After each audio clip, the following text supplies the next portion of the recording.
Good morning, students. In the previous period, we had completed page number 25. Now we are going to discuss page number 26. Okay.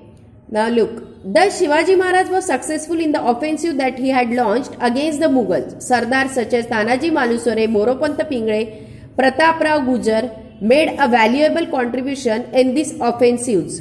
Krishnaji Ananta Sabhasad, a contemporary chronicler, thus describes this campaign. He took as many as 27 forts in 4 months and earned a great reputation for himself. आपण मागल्या period मध्ये पाहिलं होतं की मोरपंत पिंगळेंनी नाशिक जवळचा त्र्यंबकगड जो होता तो जिंकलेला होता, कॅप्चर केला होता हे आपण पाहिलं होतं.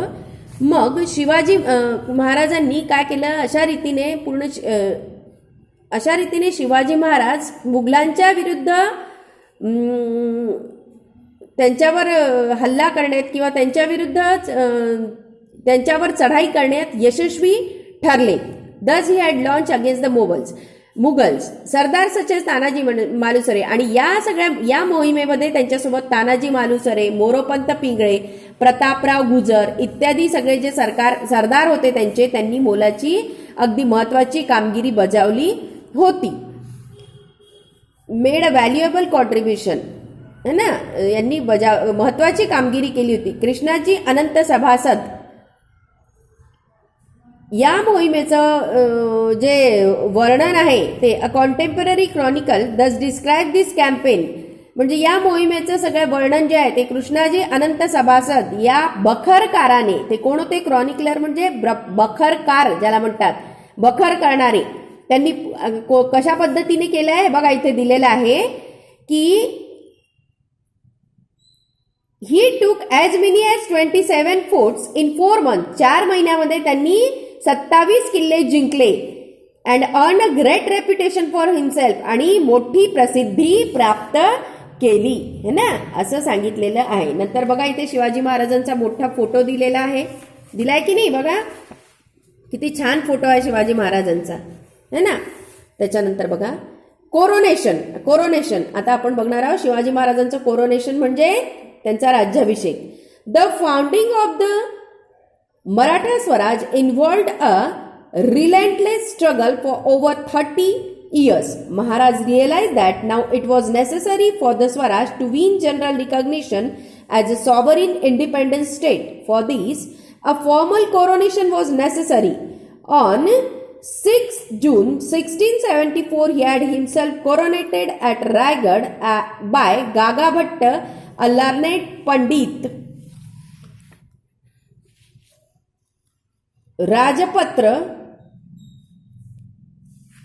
a learned Pandit, Maharaj ascended the throne of Swaraj. He now became the Chhatrapati of Swaraj as a symbol of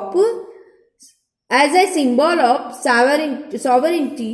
The Rajyabhishek Shake, the coronation era was started. Maharaj became the founder of a new era. On the occasion of the coronation, special coins were minted. A gold coin called Hon and a copper coin called Shivrai with the legend Shri Raja Shiva Chhatrapati inscribed on them. Thereafter, all royal correspondence, Rajapatra carried the words Kshatriya Kulavatsa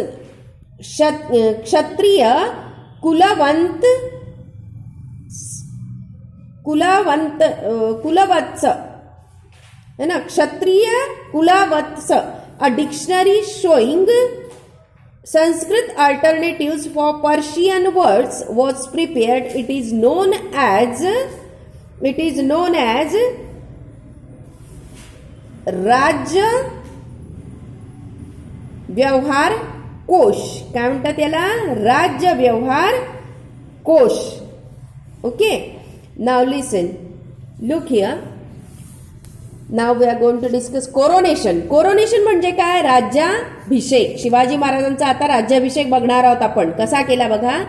the founding of the Maratha Swaraj involved a relentless struggle for over 30 years. म्हणजे सतत continuously 3 वर्षाच्या परिश्रमानंतर मराठ्यांचं काय होणार होतं, स्वराज्याचं स्वप्न साकार होणार होतं. Maharaj realise that now it was necessary for Swaraj to win general recognition as a sovereign independent state. म्हणजे शिवाजी महाराजांना स्वराज्याचं अस्तित्व स्वतंत्र व सार्वभौम आहे हे स्पष्ट करण्यासाठी या स्वराज्याला सर्व मान्यता प्राप्त होणं आवश्यक आहे असं शिवाजी महाराजांना वाटत होतं. असं शिवाजी महाराजांच्या काय झालं लक्षात आलं, त्यांना असं वाटत होतं. फॉर दिस, आणि म्हणून त्यांनी फॉर्मल कोरोनेशन, म्हणून याकरिता एक राज्याभिषेकाची, विधीनुसार राज्याभिषेकाची खूप आवश्यकता होती. आणि म्हणून 6 जून 1674 विद्वान पंडित कोण गागा भट्ट असे हे विद्वान पंडित होते. तर यांच्या लर्नेड पंडित म्हणजेच विद्वान पंडित यांच्या हाताने काय झालं, Maharaj ascended the throne of Swaraj.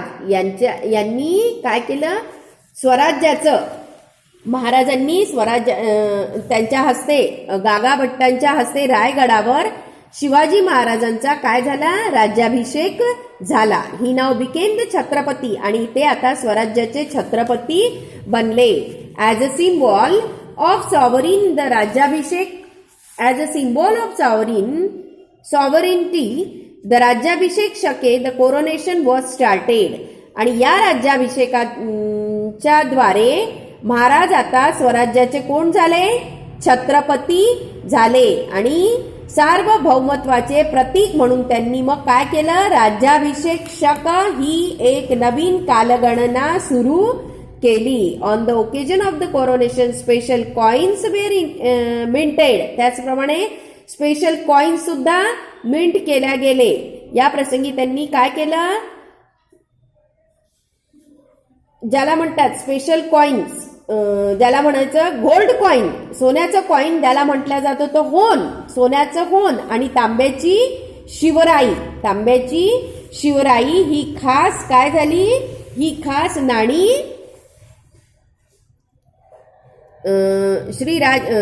कुठे गेला, with the legend Shri Raja Shivchhatrapati InScript on them. त्याच्यावर ते कोरल्या गेलं, श्री राजा शिवछत्रपती असं कोरलेलं होतं. Thereafter all royal correspondence राजपत्र कॅरीड द वर्ड क्षत्रिय कुलवंश. अशा प्रकारे ही जी नाणी पडली, तुम्हाला सांगितलं ना मी आता, कोणती होन, सोन्याची होन आणि तांब्याची शिवनेरी अशी नाणी तयार झाली. आणि या नाण्यावर काय झालं होतं, मी सांगितलं आता, कोरण्यात आलं. काय कोरण्यात आलं, श्री राजा शिवछत्रपती असं कोरण्यात आलं होतं. आणि मग तिथून पुढे राजपत्रांवर क्षत्रिय कुलावंतस श्री राजा शिवछत्रपती असा उल्लेख होऊ लागला होता. आहे बघा इथे दिलेला आहे ना, श्री कुलवंतस दिलाय ना, श्री राजा शिवछत्रपती असा त्याच्यावर उल्लेख होऊ लागला होता.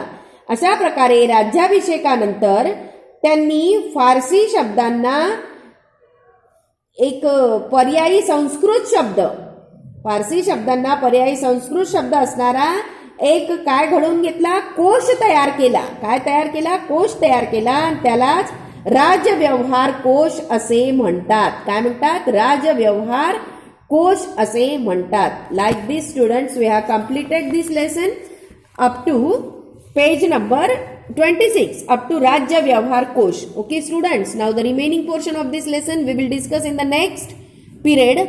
Now the homework is you have to read this lesson by heart and learn and write difficult words of this lesson. Okay students, thank you.